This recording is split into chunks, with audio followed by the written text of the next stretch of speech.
प्रश्नगत विवरण। प्रश्नगत विवरण ये समय है।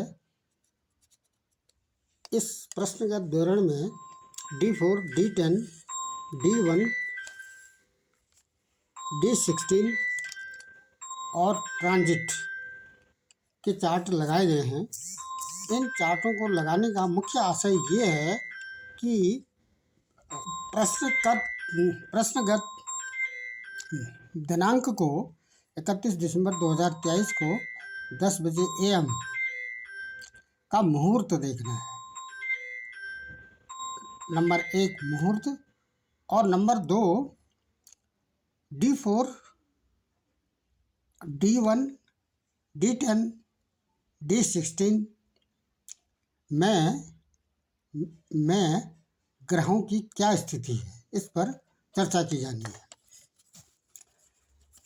यदि हम 31 दिसंबर 2023 का ट्रांजिट देखें तो ये तुला लग्न है। वृश्चिक राशि में दूसरे भाव में जो दूसरा भाव धन का भाव है, यहाँ पर बुध और शुक्र बैठे हुए हैं। ये दोनों शुभ ग्रह हैं। शुभ ग्रह का शुभ स्थान पर बैठना शुभ माना जाता है। बुध और शुक्र के बीच में आपस में मित्रता है और जिस राशि में बैठे हैं, ये 8 नंबर की राशि वृश्चिक राशि है। वृश्चिक राशि मंगल की राशि है, तो इनकी राशि के साथ भी मित्रता है और आपस में भी एक दूसरे से मित्रता है। क्या इससे विचार किया जाएगा? क्योंकि दूसरा भाव धन का भाव है, तो काल पुरुष की कुंडली में बुध तीसरे और छठे भाव के स्वामी हैं और शुक्र दूसरे और सातवें भाव के कारक हैं। ये दोनों ये मारक भाव हैं। 2 और 7 मारक है और 3 और 6 तिरछदाई है। तो मारक और तिरछदाई के जो स्वामी हैं वो धन भाव में बैठे हुए हैं। तीसरा भाव पराक्रम का है, भाई बहनों से संबंधित है, यात्रा से संबंधित है। तो यहाँ पर सूर्य बैठे हैं और मंगल बैठे हैं। सूर्य और मंगल आपस में मित्र हैं। कौन सी राशि में बैठे हैं? 9 नंबर की राशि में। 9 नंबर की राशि किसकी है? धनु राशि है। ये गुरु की राशि है। तो इन दोनों सूर्य और मंगल की आपस में भी मित्रता है और गुरु के साथ भी मित्रता है, यानी मित्र राशि में बैठे हुए हैं और दोनों आपस में मित्र हैं।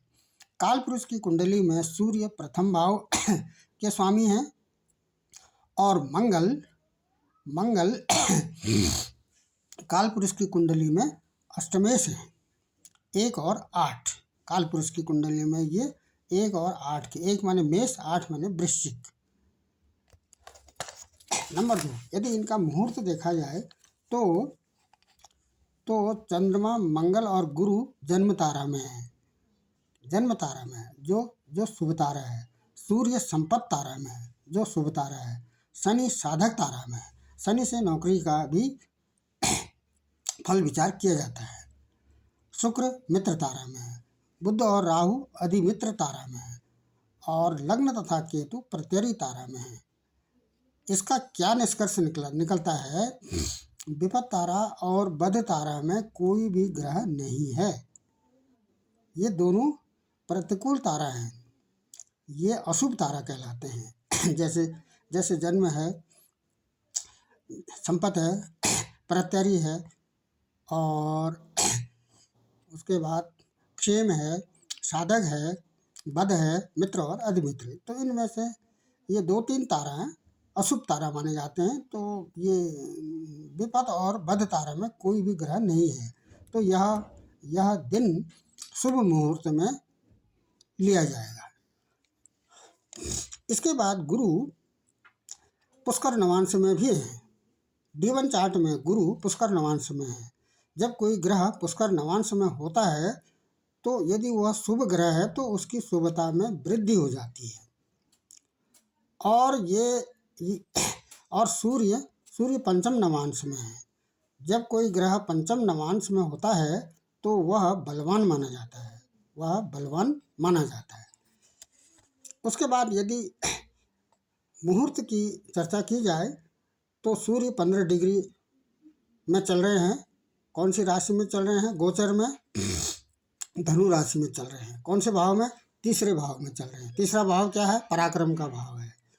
और मंगल 2 डिग्री 30 कला चल चुके हैं, तो मंगल अस्त नहीं है। कहने का मतलब ये है कि जो जब कोई ग्रह सूर्य के साथ होता है या सूर्य से एक घर आगे एक घर पीछे होता है तो डिग्री के आधार पर यदि अंतर 17 डिग्री तक आता है तो मंगल अस्त माने जाते हैं। यहाँ पर मंगल अस्त नहीं है। क्यों? क्योंकि ये 2 डिग्री ही चल चुके हैं, अभी इनको लगभग 27-28 डिग्री और चलना है। सूर्य तो 15 डिग्री चल चुके हैं, तो काफ़ी आगे है, तो मंगल अस्त नहीं है। और बुध 28 डिग्री चल चुके हैं, इनको लगभग 1-1.5 डिग्री और चलना है। और जहाँ सूर्य 15 चल चुके हैं तो बुध भी अस्त नहीं है। अस्त होने के लिए इनको 13 डिग्री चाहिए।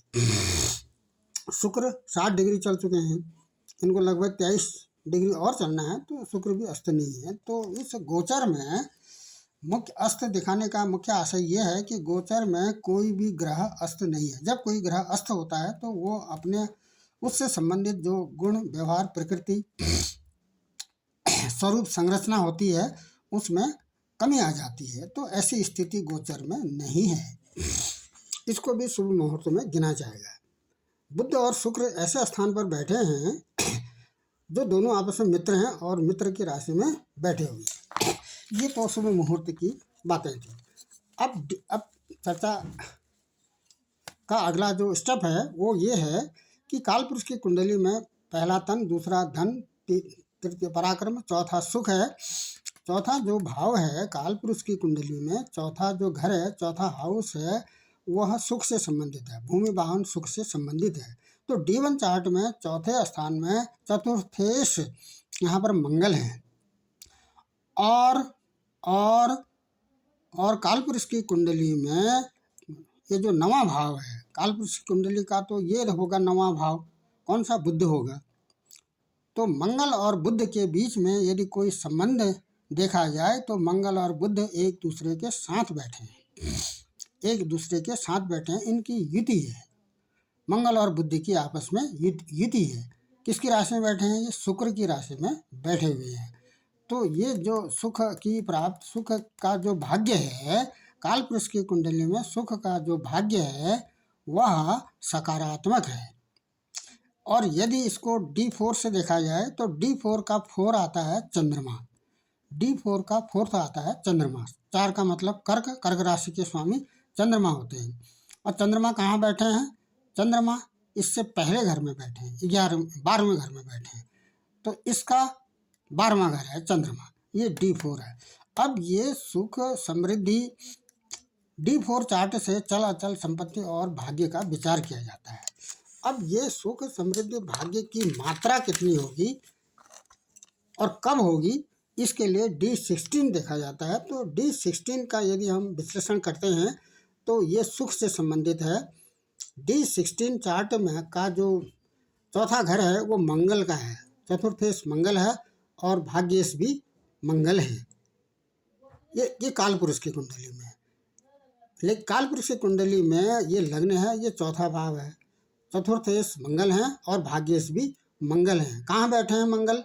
मंगल कर्म स्थान में बैठे हैं, वो अपनी राशि को देख रहे हैं। तो ये भी भाग्य की मात्रा दिलाने में सफल हैं या सार्थक हैं। और D10 क्या दिखाता है? D10 से हमें कर्म और कार्य क्षेत्र का विचार मिलता है।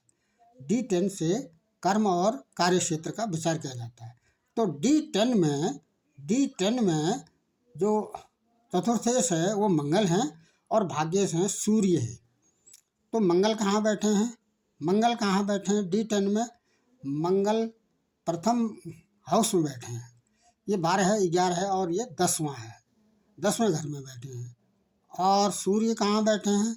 सूर्य बैठे हैं यहाँ पर संपन्नता वाले, संतति वाले पंचम स्थान में बैठे हुए हैं। ये लग्न का पंचम है, D10 के लग्न का पंचम है और D10 के लग्न का ये चतुर्थेश है। D10 के D10 का जो 9वां भाग है वो भाग्येश है।